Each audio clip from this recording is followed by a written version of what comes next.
ନା ନା ମୁଁ ଦ୍ୱିତୀୟ କଥା ପ୍ରାକ୍ଟିକାଲ କଥା ଦ୍ୱିତୀୟ କଥା ମୁଁ ଦ୍ୱିତୀୟ କହୁନି କଥାକୁ ଯିବି ମୁଁ ଆଜ୍ଞା କହୁନି ଦ୍ୱିତୀୟ 9 ଦ୍ୱିତୀୟ ତାରିଖ ମୁଁ ପ୍ରଥମେ କହିବି ବିଶ୍ୱ ବାବୁ ଯୋଉ କହିଲେ ଆଗେ ସିଏ ନିଜେ ଉଠେଇଲେ ଯେ କଣ ଇଭିଏମ ଭିତରେ କିଏ ପଶିଛି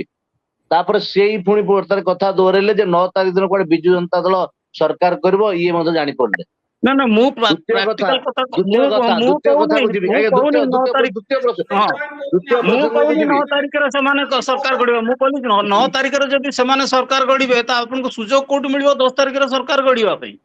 ମୁଁ ସେଇ ନା କଥା ଆପଣ କହୁଛି ଆପଣ ମୁଁ ଏଠି କହୁନି କହୁଥିଲେ ଆପଣ ଏଠି କହୁଥିଲେ ମାନେ ଇଭିଏମ କଥା କି ପଶିଛି ପୁଣି ଆପଣ ବି ମଧ୍ୟ ସେ କଥାକୁ ତାଙ୍କ କଥାକୁ ବି କହୁଛନ୍ତି ଠିକ ଅଛି। ନା ମୁଁ ଦ୍ୱିତୀୟ ଆପଣଙ୍କ କଥା ବି ହଉଛି କହୁଛି ଦ୍ୱିତୀୟ ଆପଣଙ୍କ ବି କଥା କଥା ହଉଛି କହୁଛି ଆପଣଙ୍କ 10 ଦେଖନ୍ତୁ ତାରିଖରେ କେମିତି କରିବ ବୋଲି ପଚାର ରାଜନୈତିକ ଦଳ ଯେତେବେଳେ 40ଟି ପ୍ରଚାର ଲିଷ୍ଟ ଦେଇଥିଲେ କଂଗ୍ରେସ ବି 40ଟି ଦେଇଥିଲା ଆମେ ବି 40ଟି ଦେଇଥିଲୁ ବିଜୁ ଜନତା ଦଳ ବି 40ଟି ଦେଇଥିଲେ ତ କିଏ ମନା କରିଛି କିଏ ମନା କଲା ତାଙ୍କୁ ତାଙ୍କର କଣ କେବଳ ଜଣେ ମାନେ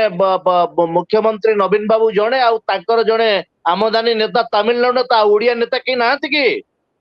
ନାଇଁ ତାଙ୍କର ଦରକାର ନାହିଁ ଆପଣ ପଚାରନ୍ତୁ ବିଜୁ ଜନତା ଦଳକୁ ଯେ ଓଡିଆ ନେତା ତାଙ୍କର କଣ କେହି ଦରକାର ନାହାନ୍ତି ହଉନାହିଁ ସେଇଟା ହଉଛି ବଡ 40 ଜଣ କଥା ତାଲିକା ଦିଆ ହେଇଥିଲା 40 ଜଣରୁ ନାଇଁ 2 ଜଣ ରହିଲେ ଆଉ କାହିଁକି କରୁନାହାନ୍ତି ତେଣୁ ନାଇଁ ତାଙ୍କର ଇଏ ଦରକାର ନାହିଁ ଯେତେବେଳେ ନିର୍ବାଚନ ଆସୁଛି ନିର୍ବାଚନ ଭାରତୀୟ ଜନତା ପାର୍ଟି 40ଟି ପ୍ରଚାର ତାଲିକା ଦେଇଥିଲା ଏବଂ ହଁ ସମସ୍ତେ ମୁଁ ନିର୍ବାଚନକୁ ନିର୍ବାଚନ ଭଳି ଦେଖିକି ନିର୍ବାଚନରେ ନିର୍ବାଚନ ପ୍ରଚାର କାର୍ଯ୍ୟ କରିବା ଆମର ଦାୟିତ୍ୱ ଆମର କର୍ତ୍ତବ୍ୟ। Hello 10th examinees